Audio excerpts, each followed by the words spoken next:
Despite multiple arrests, including for a felony aggravated sexual abuse of a child, a Utah man has never been convicted, let alone gone to trial for his alleged crimes against children.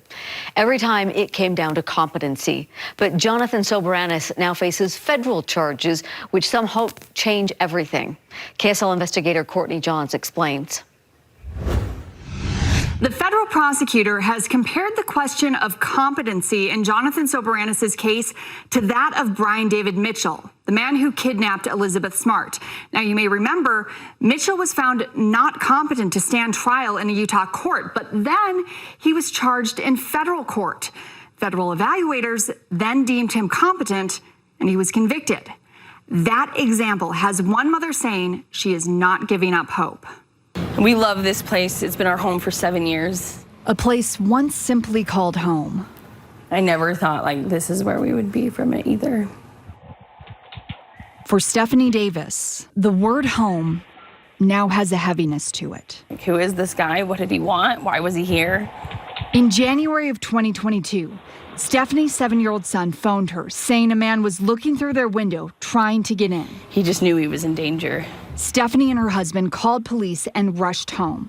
Stephanie says he never got inside, and doorbell footage led authorities to their neighbor, Jonathan Soberanis. Police arrested him on suspicion of voyeurism, and that is when Stephanie says she learned about his history. 4 years earlier, this video shows West Valley City Police arresting Soberanis on suspicion of lewdness involving a child. No, let me call my mom first.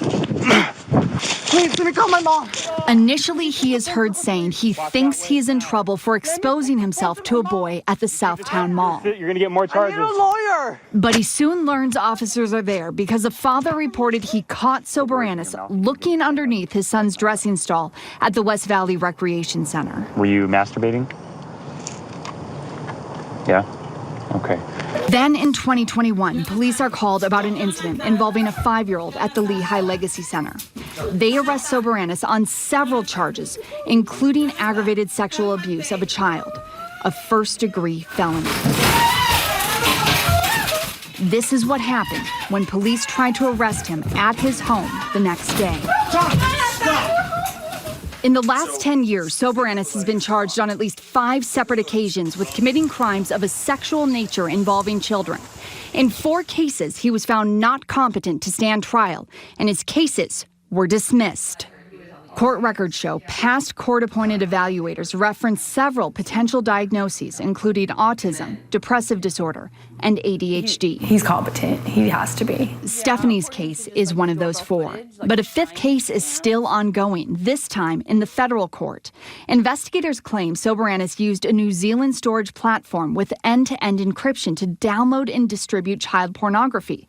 And they suggest he may be more competent than past evaluators have documented.